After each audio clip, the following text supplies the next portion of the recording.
आता जोरदार रॅलीमध्ये गर्दी दिसून येते. ही रॅली नाही, ही विजयाची नांदी आहे. खरं तर महिलांमध्ये मोठ्या प्रमाणात उत्साह आहे. सर्व या महाराष्ट्राचे उपमुख्यमंत्री एकनाथजी शिंदेसाहेब यांच्या सगळ्या लाडक्या बहिणींनी मोठ्या प्रमाणात पाठिंबा दिलेला आहे आणि अतिशय उत्साह आहे. आणि मी जे आजपर्यंत समाजामध्ये जे काम केलं त्याचं आज मला कुठेतरी चीज झालेलं वाटतं. अशा मोठ्या प्रमाणात नागरिक माझ्या या प्रभागातून बाहेर आलेत आणि मला पाठिंबा देत आहेत आणि प्रेम देत आहेत.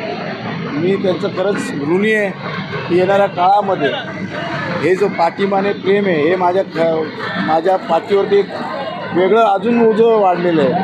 मला अजून प्रोत्साहन द्यायचं काम केलं की मी येणाऱ्या काळामध्ये अजून चांगलं काम करायचा प्रयत्न करेन, जेणेकरून समाजामध्ये या कल्याणपूर्वमध्ये मोठ्या प्रमाणात विकास होईल आणि त्या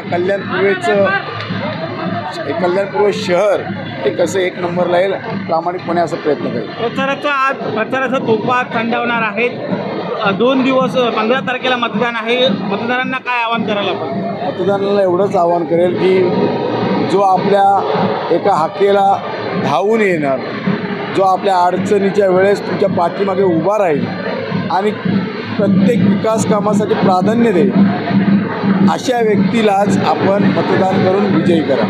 आपण जर बघितलं तर अंबरनाथमध्ये ज्या प्रकारे राजकीय घडामोड घडली, शिवसेना आणि भाजपमध्ये राडा झाल्याचं चित्र पाहायला मिळालं. त्यानंतर कल्याणमध्ये देखील आपल्याला अपेक्षा आहे का भाजपकडून युती धर्माचं पाळन होईल? बघा, त्या ठिकाणी श्रीकांतजी शिंदेसाहेब यांनी पूर्वीपासूनच युती धर्म पाळलेला आहे आणि युतीमध्ये सातत्याने काम करण्याची प्रेरणा प्रत्येक कार्यकर्त्याला आमच्या पदाधिकाऱ्यांना दिली. काही घडामोडी अशा घडतात तेव्हा श्रीकांतजी शिंदेसाहेब किंगमेकर म्हणून पुढे येतात आणि पदाधिकाऱ्याला ज्याने पक्षासाठी कार्यकर्त्यांसाठी काम केलेलं असतं अशा व्यक्तीला न्याय देतात. तसंच प्रकार अंबरनाथच्या जेवढे शिवसेनेचे नगरसेवक त्यांच्या पाठीमागे श्रीकांतजी शिंदेसाहेब उभे राहिले आणि किंगमेकरची भूमिका बजावून त्यांनी त्या ठिकाणी उपनगराध्यक्ष पक्षाचा बसवला.